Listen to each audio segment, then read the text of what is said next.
Hola, buenas tardes, buenas noches. ¿Cómo les va? Bueno, esta clase, que en realidad debimos haberla dado hoy a la tarde, pero bueno, por diferentes circunstancias no se pudo. Fue un día medio difícil, medio trabado, pero sí vamos a darle continuidad un poco a lo que veníamos trabajando en estas últimas clases. Concretamente, el texto que un poco vamos a trabajar hoy es el texto de empezando por Fernando Casulo, que junto con Juan Quintar y Joaquín Perren, que son profesores de acá de Comahue también, eh, abordaron para tratar el tema del imperialismo. Yo sé por lo que estuve charlando con Fer que ya avanzaron un poquito hoy, estuvieron viendo con Fernando algunas cosas, así que el texto que vamos a trabajar, que es algunas notas sobre el imperialismo, el nombre del texto es Y el mundo será mío, es el que vamos a tratar de, por lo menos, explicar algunos puntos importantes.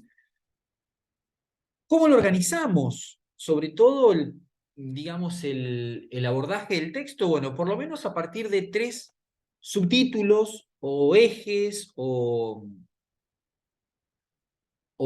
puntos importantes para poder pensar el texto. En primer lugar, procesos económicos que fueron causantes o que fueron las causas del fenómeno imperialista. ¿Sí? Ese es el eje 1. ¿Cuáles fueron, en todo caso, esos procesos económicos que van a provocar el camino imperialista? En segundo lugar, y como otro tema importante, ¿qué características tuvo esa expansión territorial? Cuando nosotros hablamos del fenómeno imperialista, estamos hablando de el avance de unos países sobre otros, ¿no? A la búsqueda de, un poco, esto lo estuvimos charlando en clases anteriores, en este caso se trató de una búsqueda casi desenfrenada por nuevos consumidores, ¿no? Ese es el segundo eje, entonces, la expansión territorial. Y un tercer eje, que son las interpretaciones sobre el imperialismo. Y ahí vamos a ver esto, ¿no? Interpretaciones de carácter marxistas, otras de carácter no económicas, o las interpretaciones socialdemócratas. Bueno, hay diferente tipo de interpretaciones, de reflexiones, de aproximaciones al fenómeno imperialista. Bien, hay una coincidencia bastante fuerte en que, sobre todo los autores, ¿no? Hablan de pensar en el imperialismo en clave también de presente. Este imperialismo, bueno, lo hemos visto o lo vemos puntualmente sobre el avance, por ejemplo, de Rusia sobre Ucrania o de Estados Unidos sobre algunos territorios muy fuertes en materia de petróleo, ¿no? Quiero decir, el imperialismo sigue teniendo todavía algunas características muy vigentes y otras han mutado. Es decir, podemos hablar de un imperialismo cultural, ¿no? Que es el avance de un país, por ejemplo, sobre otros, en este caso a partir de la imposición de algunos esquemas de consumo culturales, ¿no? Ahí también hay rasgos del imperialismo. Quiero decir, no pensar al imperialismo de vuelta como algo añejo y allá en el tiempo, sino también con algunos giros en clave de presente. Entonces, vamos a detenernos en el primer eje, procesos económicos como causas del imperialismo. ¿Cuáles fueron esos procesos económicos que permitieron el avance hacia conquistar nuevos territorios, nuevos consumidores y más? Lo que charlábamos la semana pasada. Dentro de esas causas están la segunda revolución industrial, que vimos el miércoles pasado con el texto de Glenda Miralles, todas esas características, junto con la organización de la empresa moderna, ¿no? Que iban de la mano en ese texto. ¿Se acuerdan? La sociedad anónima, la empresa multidepartamental, la diferenciación entre la propiedad y la dirección de la empresa, la figura de la sociedad anónima, bueno, ¿no? Todo eso que se conoce como la nueva gestión del trabajo, ¿no? A partir de la segunda revolución industrial. Y una tercera categoría que es la mundialización del capitalismo, ¿no? Esta posibilidad universal de comercializar, característica de la segunda revolución industrial, también se anota entre los procesos económicos que van a provocar el fenómeno imperialista. Cuando nosotros hablamos de la segunda revolución industrial, recuerden que hablamos del desarrollo tecnológico ya desde mediados del siglo XIX, el uso del petróleo, el desarrollo de la química, la aparición de la electricidad. ¿Se acuerdan que hablábamos de la electricidad como un elemento fundamental? El desarrollo del ferrocarril, el transporte marítimo, clave para la mundialización de la economía, porque va a permitir transportar de una punta a la otra del continente o del mundo las cargas de materias primas, de manufacturas, etcétera, etcétera. Los barcos refrigerados o con frigoríficos que van a permitir, digamos, el mantener, por ejemplo, las carnes en buen estado, bajo un estado digamos, de rigor frigorífico, que es un tema importante, y el desarrollo de las comunicaciones, primero el telégrafo, después el teléfono. Todo eso forma parte de lo que se llamó la segunda revolución industrial y que nosotros lo analizamos con el texto de Glenda Miralles el martes pasado. En cuanto a la nueva organización del trabajo, esto que hablaba, la profesionalización, la carrera, digamos, dentro de la carrera, la empresa multidepartamental, la dirección separada de la propiedad, el trabajo fordista, digamos, ¿no? La serialización, etcétera, etcétera. ¿Qué sucede con el fenómeno imperialista a partir de estas consecuencias, de estas causas? Bueno, lo que va a suceder es que la periferia del mundo, es decir, los países latinoamericanos, algunas regiones de África, algunas regiones de Europa del Este, de Asia, se van a incorporar a esa economía mundial. Nuevos países se van a sumar al proceso de industrialización, como Rusia, Países Bajos, Suecia, Estados Unidos, Japón, ¿no? Ya fíjense que van quedando atrás Portugal, Inglaterra, Francia, España. En este caso, las inversiones en este periodo se van a volcar a la industria. Y la periferia va a perfilarse definitivamente como regiones productoras de materias primas. Todavía, para ese caso, Inglaterra va a seguir teniendo cierto poderío, pero luego va a ser desplazada por otras potencias como Estados Unidos, por ejemplo, ¿no? Pero para ese momento Inglaterra va a ser un país fuertemente imperialista, ¿no? Un país que avanza hacia territorios, ¿no? Hay incluso una incursión en Malvinas allá por 1833, que se va a apropiar o a hacer eje en ese territorio, ¿no? Un dato. Ese avance va a coincidir con la conformación de lo que nosotros conocemos como los estados nacionales, o los estados-nación. Esos estados emergentes en la modernidad, que ustedes han visto probablemente en teoría del Estado, y que tienen esas características aglutinantes de representaciones, como son las instituciones, los símbolos, las fronteras, los ejércitos, la escuela, etcétera, etcétera, que propician una identidad nacional y construyen eso que llamamos Estados-nación, ¿no? La política internacional empieza a tomar consistencia o se basa a partir de la fuerza, básicamente, de la conformación de los ejércitos. Y se da también la propagación de los valores occidentales, ¿no? Esta idea de misión, esta divulgación casi epidérmica de creer que los valores occidentales, entendidos como valores de clase, blancos, eh, ilustrados, ¿no? Son los valores universales de cualquier tipo de sociedad. Ese es como el horizonte a seguir. Se instala esa idea, ¿no? Esa idea de misión, de que hay que evangelizar, de que hay que modernizar, de que hay que llevar la modernización a los pueblos más atrasados.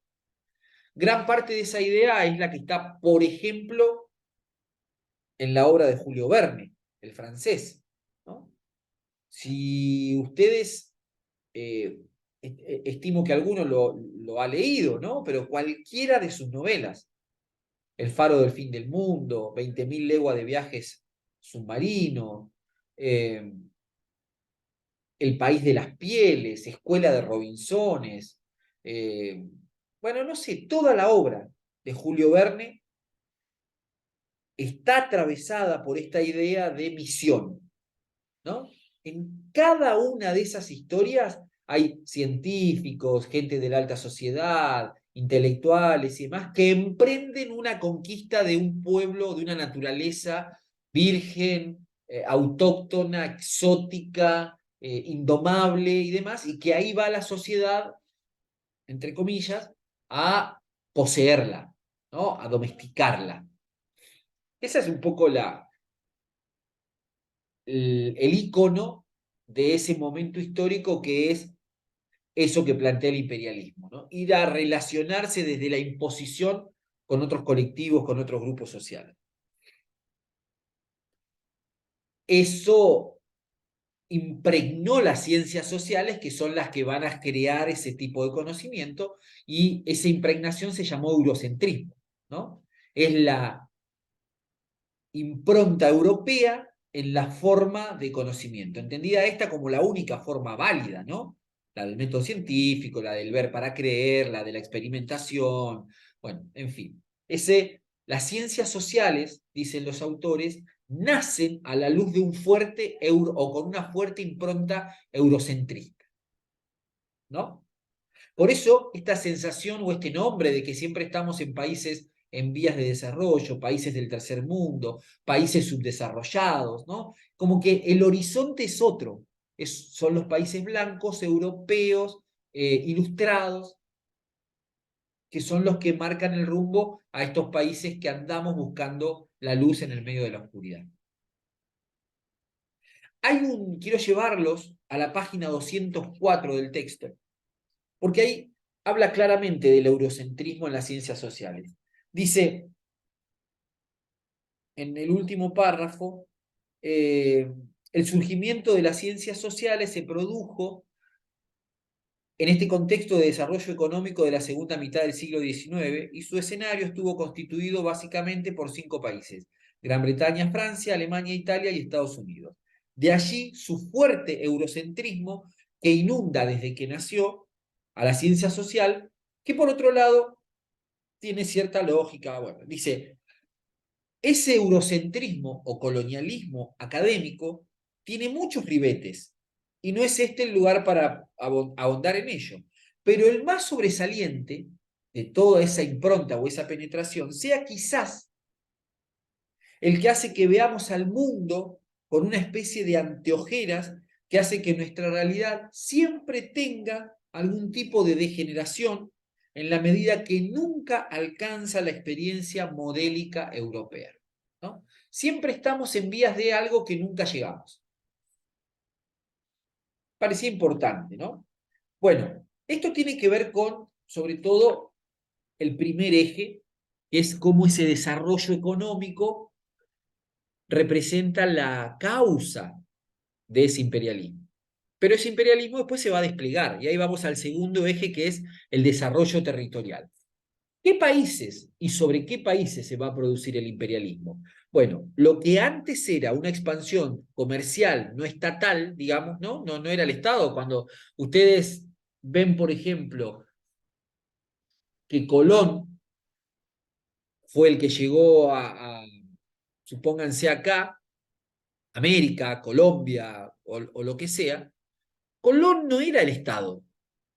Colón era un mercader, un comerciante, un viajero, ¿no? Está bien, fue a pedir apoyo, pongamos por caso, algo de financiamiento y más, pero no era el Estado el que iba avanzando, ¿no? Entonces, importante para tener en cuenta.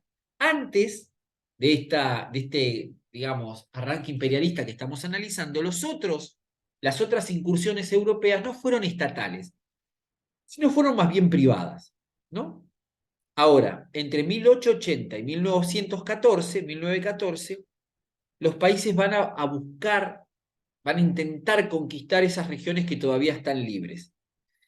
Entonces, importante para anotar y registrar, el imperialismo no fue una carrera para buscar dónde invertir, sino fue una carrera en busca de consumidores. Inglaterra va a avanzar, por ejemplo, hacia territorios como los de Uganda, Egipto, Asia, Persia, el Tíbet, Birmania, ¿no? Fíjense cómo va a desplegar con su fuerza de ejército marítimo y demás sobre cuántos territorios. Francia va a avanzar sobre Túnez, lo va a colonizar. Alemania va a construir lo mismo en Camerún y en Togo. Bélgica va a avanzar sobre muchas regiones de África. Holanda sobre las Indias. Después se va a sumar Estados Unidos, que va a avanzar sobre Suecia, Filipinas. Japón, que va a tomar el canal de Panamá. Este avance, todo ese desarrollo territorial, todo, que salen a la búsqueda de nuevos consumidores y conquistan nuevos territorios, va a terminar finalmente con el primer conflicto bélico de carácter universal, que es la Primera Guerra Mundial, en 1914. Como yo les desplegué recién esos países, déjenme ver una cosa. A ver.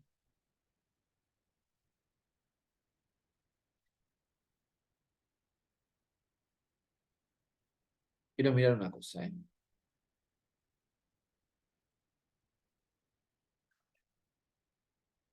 Eh, Les decía, a ver si acá se ve bien.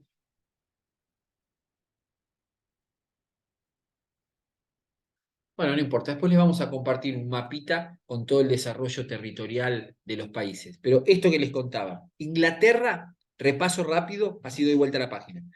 Avanzó sobre Egipto, Uganda, gran parte de Asia, Persia, el Tíbet, Birmania. Francia avanzó sobre Túnez, Alemania sobre Camerún y Togo, Bélgica sobre África, muchas regiones, Holanda sobre las Indias, después se van a sumar Estados Unidos, que va a avanzar sobre Suecia y Filipinas, más tarde Japón, que va a tomar el canal de Panamá. Es decir, hay una distribución de esas regiones que todavía estaban en condición de libre. No entra América Latina, por ejemplo, porque ya eran países independientes para mitad del siglo XIX, por lo menos la mayoría, y hay una necesidad muy fuerte de estos imperios de conseguir materias primas para sus fábricas, para sus industrias. Eso es importante que lo tengan en cuenta.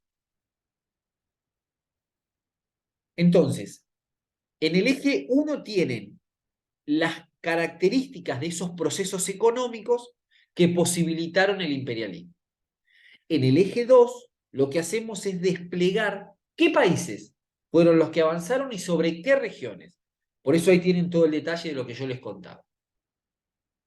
Y una tercera pata o un tercer eje es el que mencionábamos al principio sobre las interpretaciones del fenómeno imperialista.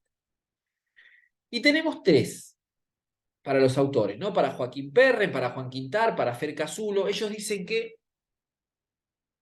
las interpretaciones son, en primer lugar, la socialdemócrata, en este caso Hobson es como su máximo referente, y habla del imperialismo como un fenómeno coyuntural, como un fenómeno pasajero, de transición, no definitivo, que se produce por la caída de los mercados europeos, entonces tienen que salir a buscar nuevos mercados.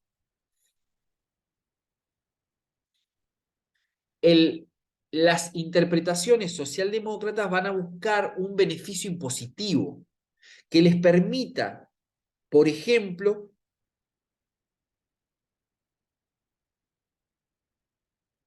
fortalecer el consumo de esas clases bajas, ¿no? Por eso es lo importante de buscar salidas democráticas. Apoya la intervención, las miradas socialdemócratas del capitalismo industrial y busca nuevos mercados. Eso sería como la explicación que dan las perspectivas socialdemócratas. Las otras interpretaciones son, por ejemplo, la marxista, la interpretación marxista, con Lenin a la cabeza. Para ellos el imperialismo es como la etapa cúspide del capitalismo, es como lo máximo eso.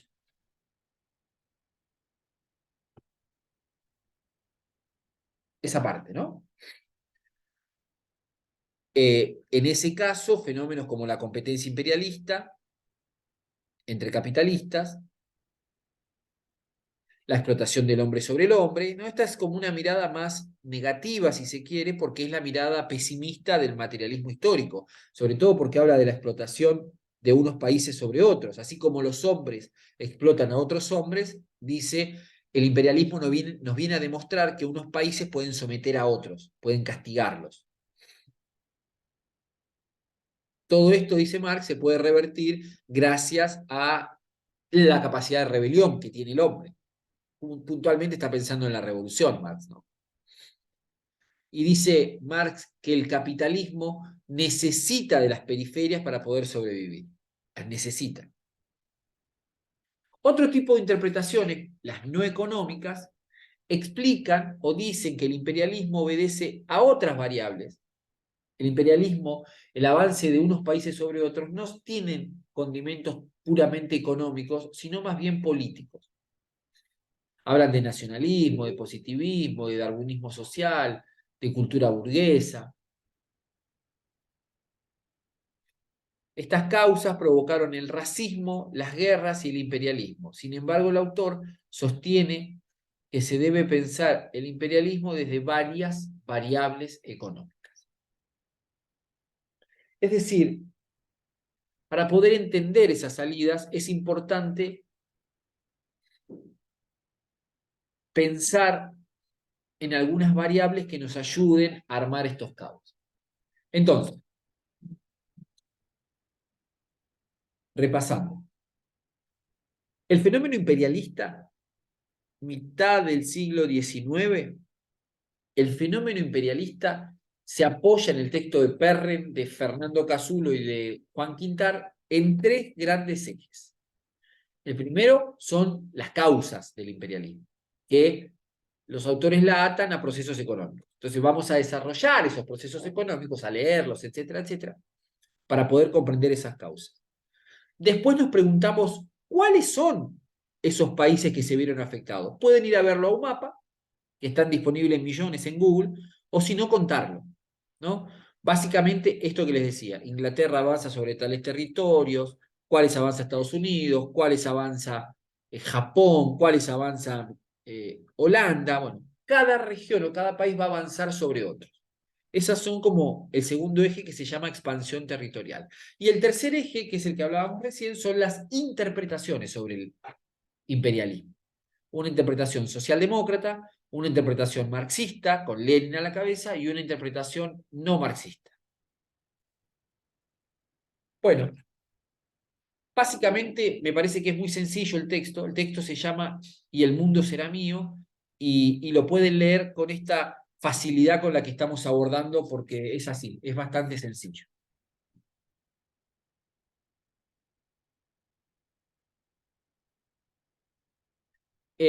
Recuerden siempre que el hecho de que unos países avancen sobre otros forma parte de un clima de época, donde había textos materiales que hablaban justamente de esto, ¿no? Uno de ellos es, por ejemplo, Darwin, Charles Darwin. Darwin plantea su teoría de las especies y la teoría de la evolución, que unas razas, unas etnias, son naturalmente superiores a otras. Y no hay nada que pueda asegurar esa veracidad. Si no, tenemos más resistencia, más tiempo, pero en general, de base, no lo hay. Bueno, nada más. Voy a dejar de grabar. Recuerden entonces, el texto del imperialismo se desglosa en tres grandes ejes. Causas de ese imperialismo, que son procesos económicos. Esa expansión territorial, qué características tuvo, qué países avanzaron sobre qué lugares. Recuerden, Japón sobre el Canal de Panamá, Estados Unidos, Suecia, Filipinas, bueno, etcétera, etcétera, etcétera. Bélgica avanzó mucho sobre los países africanos. Esa es la expansión territorial. Y la tercera, para estudiar, para repasar y demás, ¿cuáles fueron las salidas que tuvo ese proceso imperialista? O las interpretaciones, mejor dicho. Bueno, hasta acá, nada más. Les mando un cariño grande y nos vemos la semana que viene.